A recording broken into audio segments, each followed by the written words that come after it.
Okay, good morning, everyone. Hopefully you're all having a great day.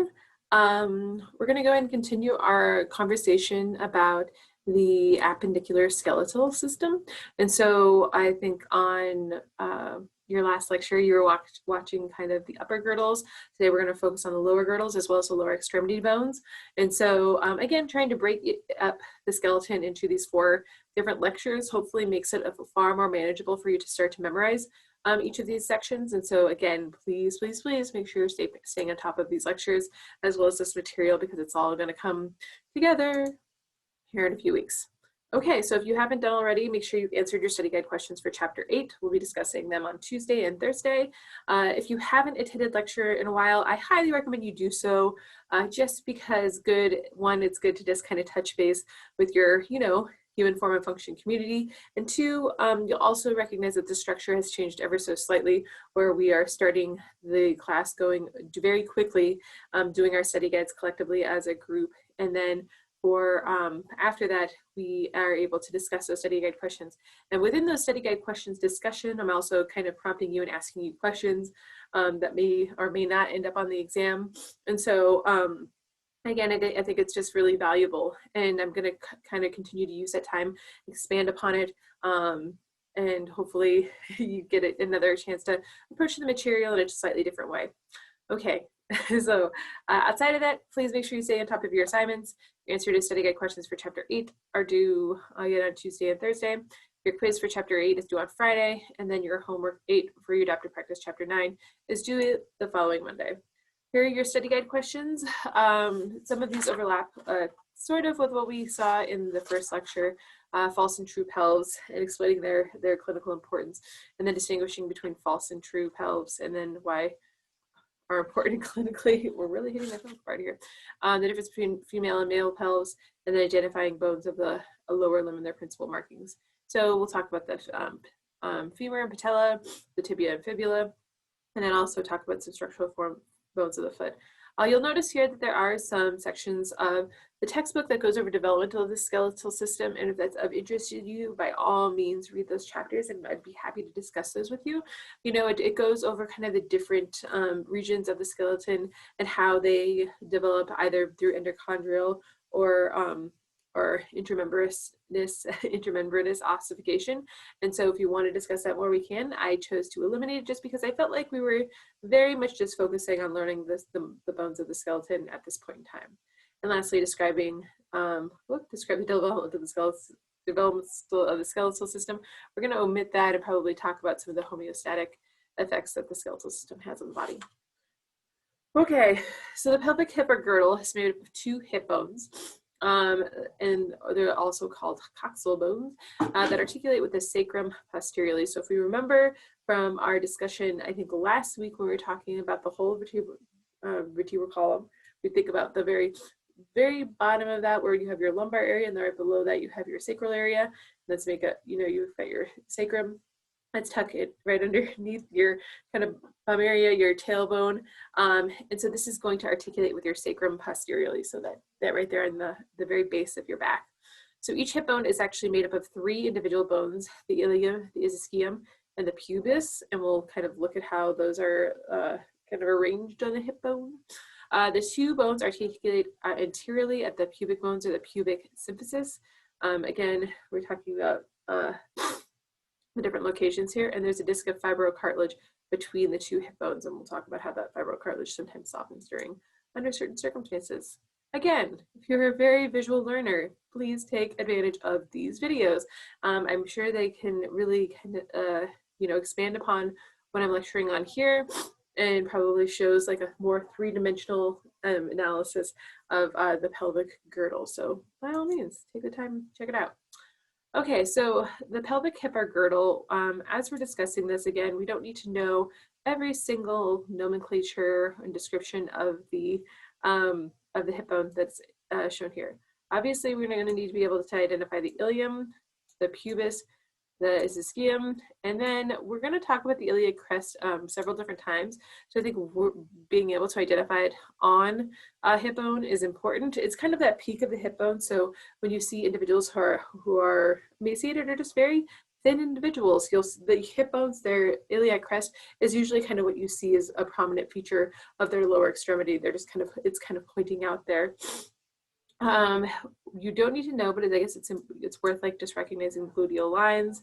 And again, the other kind of big structure here that we'll probably talk about, the acetabulum, is going to be that place of articulation with the femur. So anything that you see kind of circled here in this blue color, maybe I should use red, is going to be something that you'll be responsible for knowing. And again, it's not everything, but it is these very large structural features, and then these kind of sub bone areas that you see within the hip.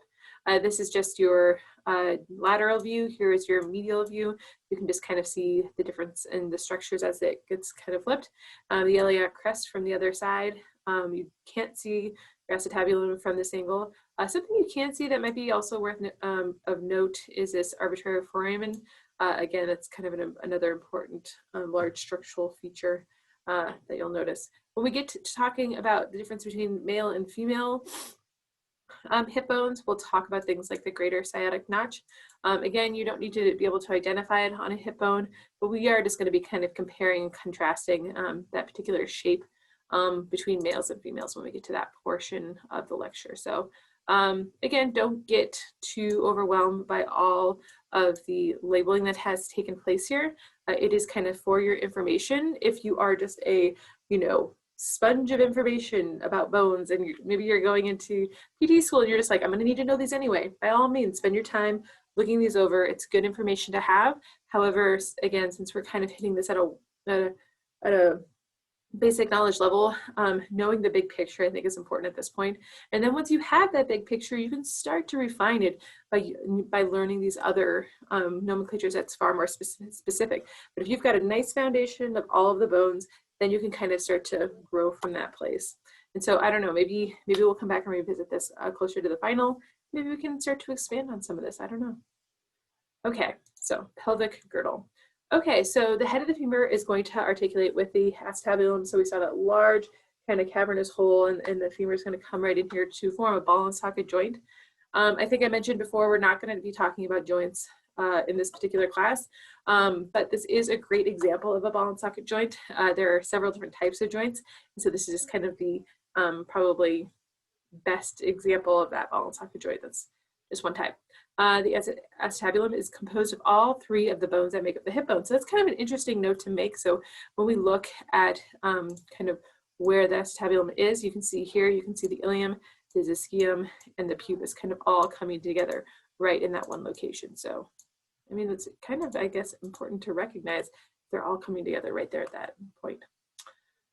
The pelvis is divided into superior and inferior portion by the pelvic brim. So you can see the pelvic brim here kind of shown in that like black line, pelvic brim.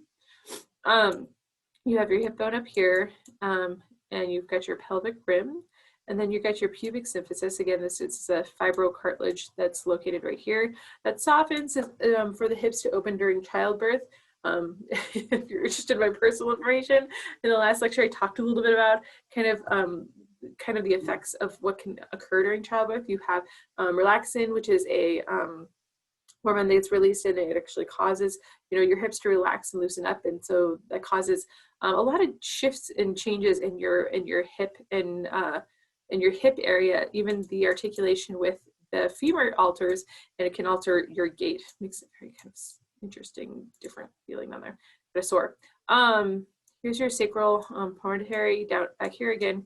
Here's your sacrum. This is kind of a nice image showing the articulation of both together.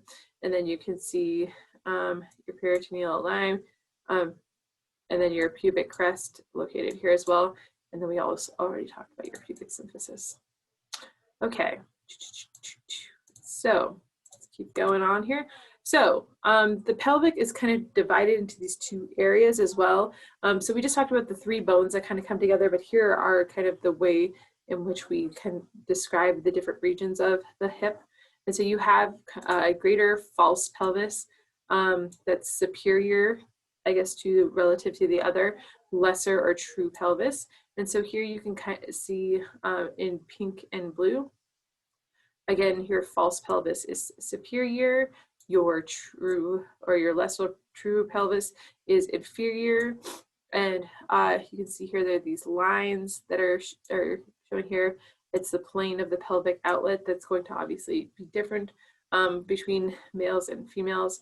We can, what's nice about this particular parasagittal view, again, this is a cross section, I guess not a parasagittal, it's a mid-sagittal. So we're going straight down the center of the body. And so you can see the cross section, you can see the whole coccyx and sacrum kind of extending down and how it interacts with the pelvis.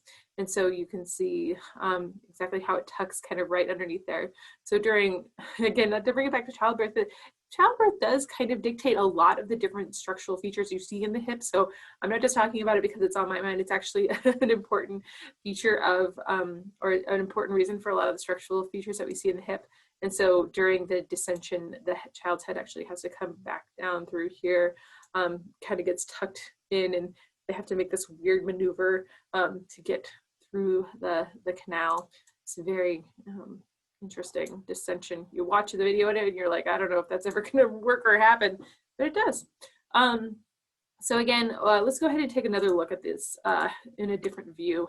So here you can see the anterior superior view of the false pelvis, the anterior superior view of the true pelvis. Oh, other things that I wanted to make note of were kind of what organ systems kind of sit on these different regions. And so on your greater false pelvis, you have your lower intestines, your uterus, your ovaries for females, obviously, and the uterine tube of females. But the lower intestine would be for both sexes. A full bladder, I believe, would also sit in the false pelvis, and then your anterior superior view of the true pelvis, that would be your rectum, and your urinary bladder would be kind of sitting down there. So it's, I guess, important to kind of recognize the relationship with the other organ systems and how they're kind of sitting and interacting with the hips. Okay, so I've kind of alluded to the fact that male and female hips are different based on their function. Again, you know, if we're talking about anatomy and physiology, and structure function comes up again and again and again. So just those two relationships. And so this is a great example, I think, of that, because the structure and function of between a male and female pelvis is going to be different. And you'll see, I mean, you could probably predict some of the structural differences that would be there, right? You would expect a female's pelvis to maybe be a little bit more wide, and that's exactly what you see, that the shape is slightly different, but don't worry, we'll get there and we'll kind of see some differences in shape. So the bones of the male pelvis are generally larger and heavier, and the female pelvis is structurally formed to meet the requirements of pregnancy and childbirth. Pelvis is wider and shallower than that of a male. Okay, so I like these particular tables just because it gives you a nice, more like graphical representation of the comparison between the two. So as we saw on the last slide, it tells you that the male's bones are kind of heavier and thicker, females are a little bit lighter and thinner. The false or greater pelvis is going to be shallower for a female, deeper for a male. The pelvic brim outlet, so let's go ahead and kind of circle that. Here again, we see wide and more oval for female, and then a little bit more narrow and kind of circular for, I guess they say heart-shaped here, the pelvic brim for males. Acetabulum, small and faces anteriorly, and large and faces laterally. So we can see that here and here and here and here, just kind of some differences between kind of that articulation point with the femur. The arbitrator foramen, again, that's going to kind of be the base down here. We can see those different shapes here. These are more oval and these are more round. Maybe this particular vantage point isn't the best. Maybe if we just tilted it up a little bit, we could be a little bit better. And then the pubic arch is going to be greater than a 90-degree angle, and then for males, less than a 90-degree angle. So when I'm talking about the pubic arch, sorry, I'm just gonna erase kind of what I've been writing here. You can see here the greater than 90 degrees, and then less than 90 degrees. So yeah, so these figures, I think, do a nice job of really showing the compare and contrast of the differences, and this isn't the only one. So here we can see the iliac crest between males and females. Females are going to be more curved, males are going to be a little less curved, maybe a little bit more V-shaped. The ilium is less vertical, so we see the ilium here is going to be a little less vertical, more vertical kind of here, more a little more up and down. The greater sciatic notch, which I alluded to earlier, again, not a structure that you'll need to label, but it's good to recognize that it is a structural difference between males and females. And so here you can see this is wide, almost 90 degrees here, and then this is much narrower, more of a 70 degrees. So I guess if we're going to go 90 degrees, it would be kind of like that, and 70 degrees would be more. Man, it looks almost like a 45. Anyway, the greater sciatic notch is wider for females, I guess, is the takeaway here in inverted V. Yeah, probably maybe looks like an inverted V.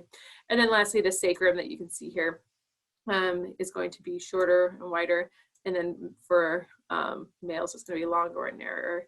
So this is, again, I just like these figures because they really do draw a direct compare and contrast between male and female hip bones. So let's say if you were a forensic scientist and you you stumbled upon a set of remains, this is one of the ways in which you could sex those remains is by looking at their hip bones. And so I remember a few lectures ago, we were talking about how the epiphyseal lines and if they fuse or not is a way to tell age. This would be definitely a way in which you could tell sex of remains. So it's just a quick way to do it. There are obviously other ways that you could, yeah, there's a variety of ways in which you could tell the difference between a female male skeleton, but the hip is probably the most apparent giveaway is because they're so structurally different. Okay, so the pelvic outlet here you can see is far wider, and then as opposed to the more narrow male, and then the ilium is a scale tuberosity. You can see here is going to be shorter and it's a little bit longer, more laterally projecting for male. I think this is the last comparison.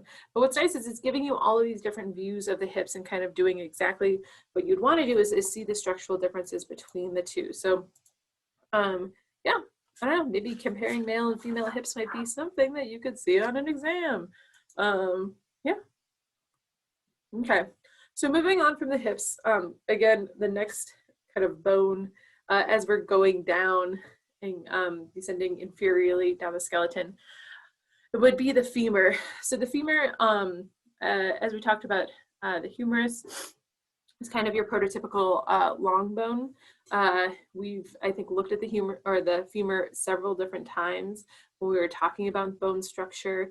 Again, your prototypical long bone where you've got your diaphysis, your epiphysis, and your metaphysis, all very apparent on that. There are some structural features to the femur that make it different than a humerus. We'll talk about what those structural features are, particularly it's near its point of articulation. The proximal end, the head inserts into the acetabulum, and that's a nice big, there's a real nice, head extended from that greater trochanter area. And it, again, articulates with the hip bone, and the distal end articulates with the tibia and patella. You'll notice here that it says tibia and patella and not fibula. I'll just point that out again. When we get to talking about the tibia and fibula, is that there is no articulation of the fibula with the femur. You would kind of think so, kind of looking at those bones, and you can kind of see the down here why that's the case. Okay, so if we look at, again, where we've just discussed the hip, you can see the femur here. So you've got your head. Again, when we're talking about these structural features, you have your head. The neck location is here. You have your greater trochanter. And then here you can see the diaphysis extending all the way down. You've got your lateral epicondyle, your lateral condyle, your medial condyle, your medial epicondyle, your adductor tubercle, and then we're going all the way back up that diaphysis of the body or shaft of the bone. And you can see the lesser trochanter here. And again, that's kind of all, that's not all, but that's, a good number of the structural features of the femur. The femur is one of the largest bones in the body. When, again, when you're going through childbirth and they're doing the ultrasounds, they'll often measure the femur length just to see as a measure of growth of that child and to make sure that they're growing as kind of expected. So femur length is one of the measurements that they take pretty frequently. Again, we can see that it articulates with the patella here. Remember, the patella would be considered a sesamoid bone. The femur obviously is a long bone. I'm just kind of trying to reiterate, you know, things that we've talked about or nomenclature we've used in previous chapters, just to say, okay, here is where that, you know, you can actually apply that nomenclature. So the patella is that sesamoid bone, and your femur is your long bone. And here you can see that it articulates with your tibia and not the fibula. So no articulation with the fibula. So just the patella and the tibia. Okay. So again, just checking out amazing things of the femur. Okay, so the patella is a triangular bone or sesamoid bone that develops into quadriceps tendon. So this is again an important point in which there are multiple tendons kind of pulling off of that, allowing for the points of force that are created are articulating with the patella. Its posterior surface articulates with the femur.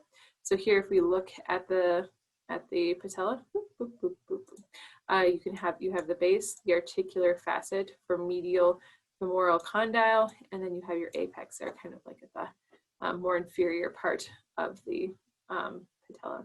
So it's good. You've got the anterior and posterior view, kind of getting that sense of how it sits right there on at the end of the femur. Okay. Next, you have your tibia and fibula. Like I said before, the tibia is going to proximal and articulates with the femur. The fibula does not. So just recognize I keep pointing that out. Again, maybe a test question. The tibia's distal end articulates with the talus bone of the ankles, you know, more commonly known as the ankle bone. And again, as you notice, we're kind of descending from superior to inferior regions of the skeleton. So we're definitely headed down to talk about the talus next. And then the tibial tuberosity on the anterior surface is the point of attachment for the patellar ligament. And again, these are just all going to be points of connection where your muscular system is interacting with these bones so they can create that force to generate motion. So again, tibia and fibula. So here we can see those two bones. Here's your tibia, here's your fibula. The mnemonic in terms of like, okay, well, which is located where? The fibula is lateral. So lateral, again, meaning kind of outside. On the outside. Medial is in the middle. I think of medial as in the middle. Lateral is kind of on the outside. So fibula, LA, lateral, fibula, lateral, tibia, medial. And so the fibula is also kind of on the outside of your leg, where your pinky toe would be. The tibia is going to be in the center where your big toe would be. So mnemonic devices are important. I highly recommend you use them, especially as we're getting into, again, these high points of memorization. Any way that you can remember, you know, long lists of things or orientations of things, it's going to be advantageous. It's just going to help your brain, you know, build those circuits. And then eventually you probably won't need the mnemonic device anymore. But as you're building those circuits, sometimes you just need that because it allows you to kind of quickly remember this material. Okay, so the fibula, again, does not articulate with the femur. Here you see the tibial lateral epicondyle, medial epicondyle. You have your patella here as a point of articulation. Here's your tibial tuberosity, kind of like the front of your shin kind of area there. So recognize the fibula and tibia are kind of joined together through this interosseous membrane.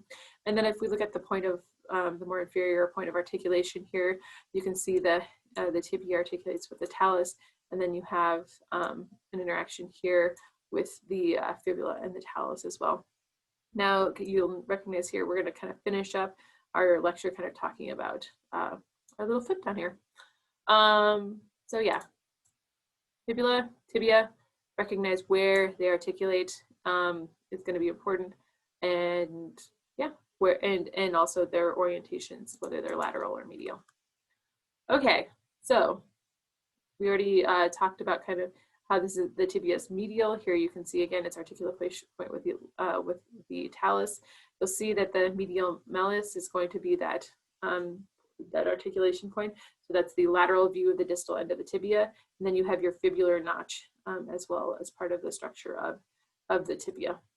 Okay, So moving again from superior to inferior, the tarsus contains 7 tarsal bones, and these are the talus, which would be considered your ankle bone. That's probably more commonly with how you think of it. The calcaneus, which would be the posterior part of the foot. We'll talk about I think of it more commonly like as your heel. Navicular, which is going to be a little boat.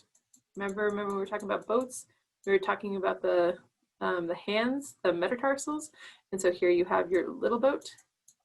And then you have 3 cuneiforms. And there's going to be a third, a second, and a first. And your third is going to be lateral. And your second will be intermediate. And your first will be medial.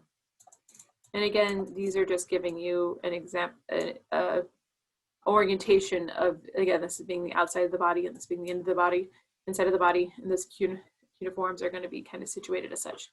And lastly, you have your cuboid, which is going to be important as part of the joints that are adjoining each one of these. Okay, so talus, calcaneus, navicular, cuneiforms, and cuboid. So let's go ahead and check out an image of what these actually look like. Okay. I guess we got to go through some more verbiage before we check out our picture. Okay, so there are also 5 metatarsals. Just like the metacarpals, you've got 5 metatarsals that are numbered 1 through 5, starting with the big toe. So if you remember, we were talking about metacarpals. 1 was thumb, right? And I guess the way that you can continue on with that is 1 is big toe, which is kind of like the thumb of the foot if you think about it. So just think of, okay, foot, thumb, 1.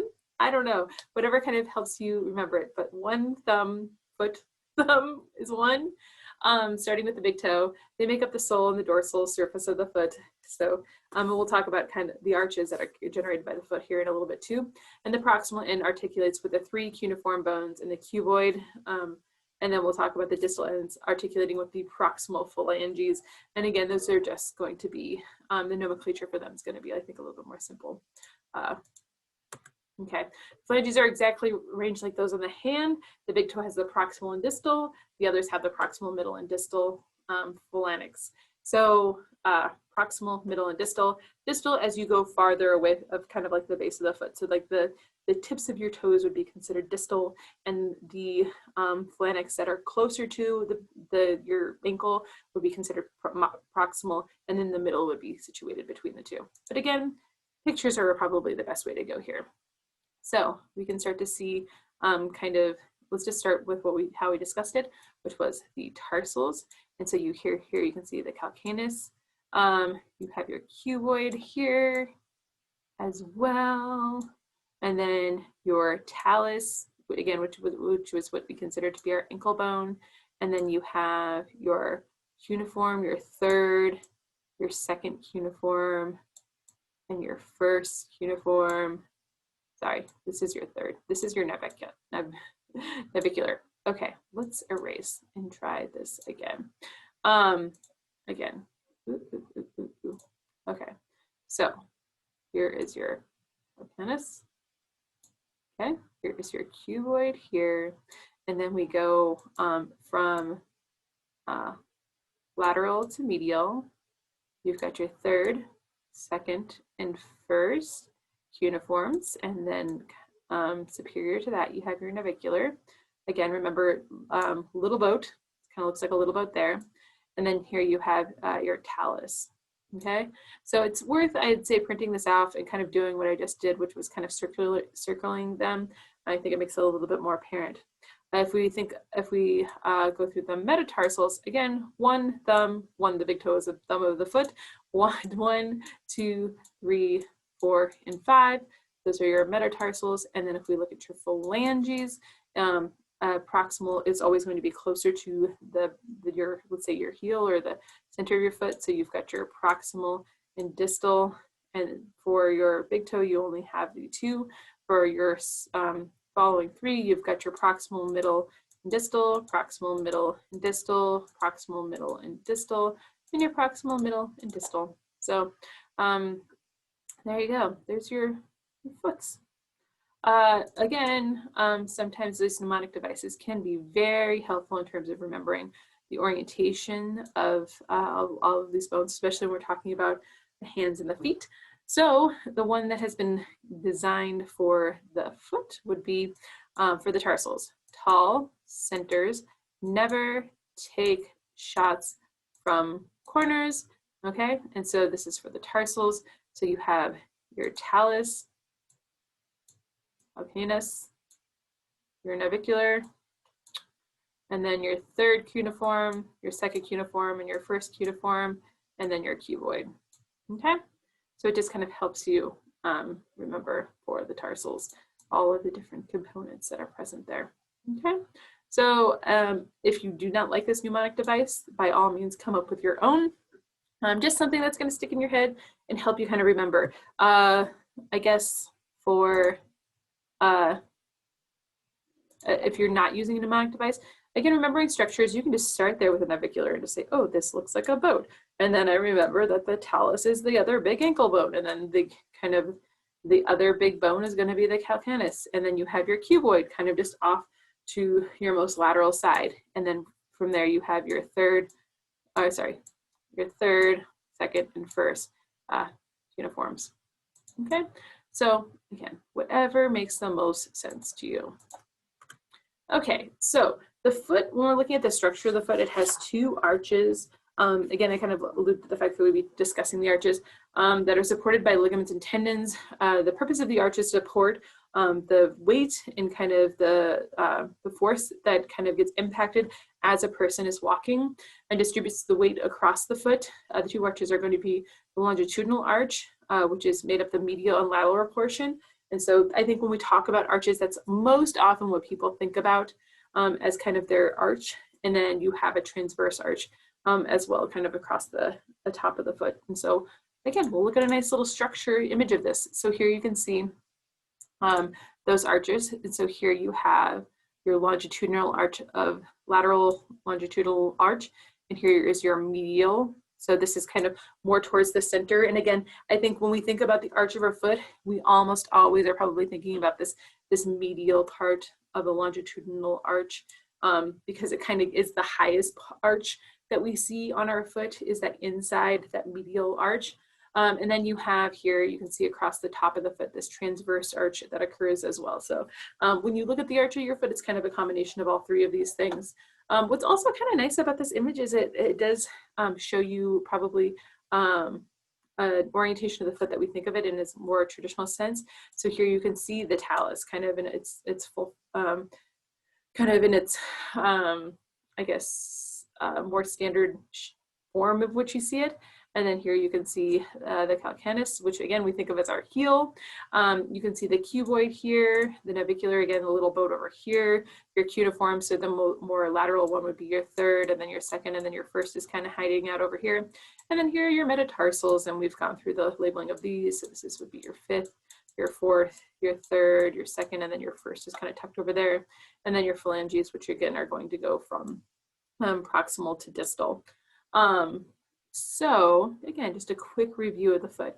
Something that is interesting to note that I was reading in the textbook was when somebody walks kind of in a, I'd say like a more normal way, when somebody walks in a more normal way, when somebody's walking on a, let's say a flat surface and a flat shoe, that their ball of their foot generally is going to take about 40% of their body weight. And then the other 60% is going to be carried by the heel of their foot. And then what was interesting is that in the textbook, it points out when somebody's wearing high heels, it shifts to almost 80%. And then your heel takes about 20%. So I think that just reinforces the idea of high heels being a torture device, given the huge shift in body weight from one region of your foot to the other. And I just don't know.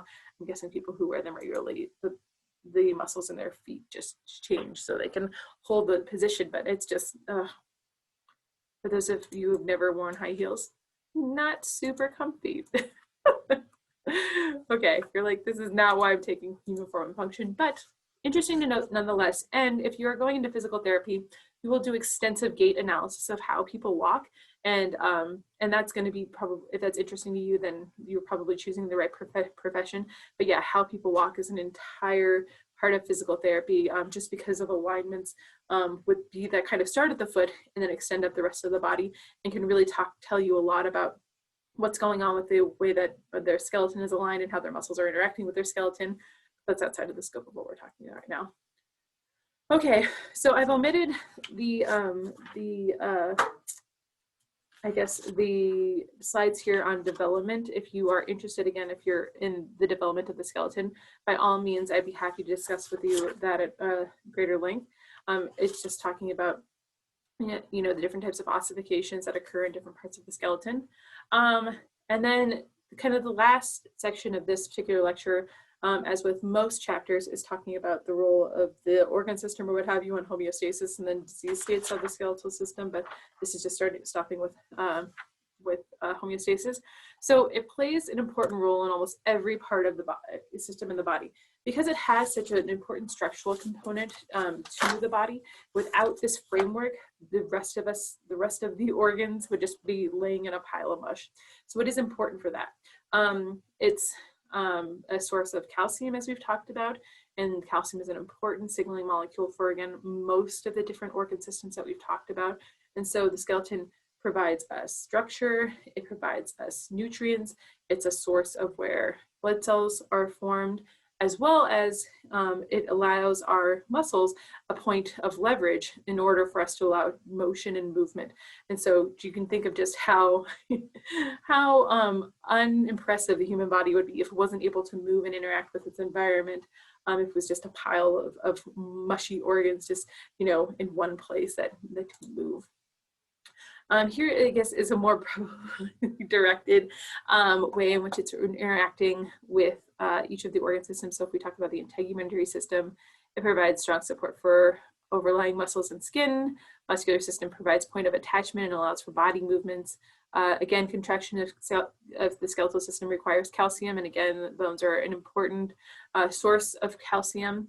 The nervous system protects the brain. We talked about the skull pretty extensively and all the bones of the skull and how they form, you know, a nice solid structure to protect that functioning system. Also, calcium is important for nervous system function. Bones don't release calcium. Again, calcium is going to be a big thing here. For the cardiovascular system, red marrow kind of creates, it creates blood cells. That's important for the cardiovascular system to function. Again, the point of the cardiovascular system is to, you know, get oxygen to the rest of our body. And so without those red blood cells carrying that oxygen, the cardiovascular system really can't carry out its function. Lymphatic system, we talked a little bit about how there are lymphocytes and white blood cells that are involved in the immune response that are produced by the blood marrow. We didn't talk about this extensively.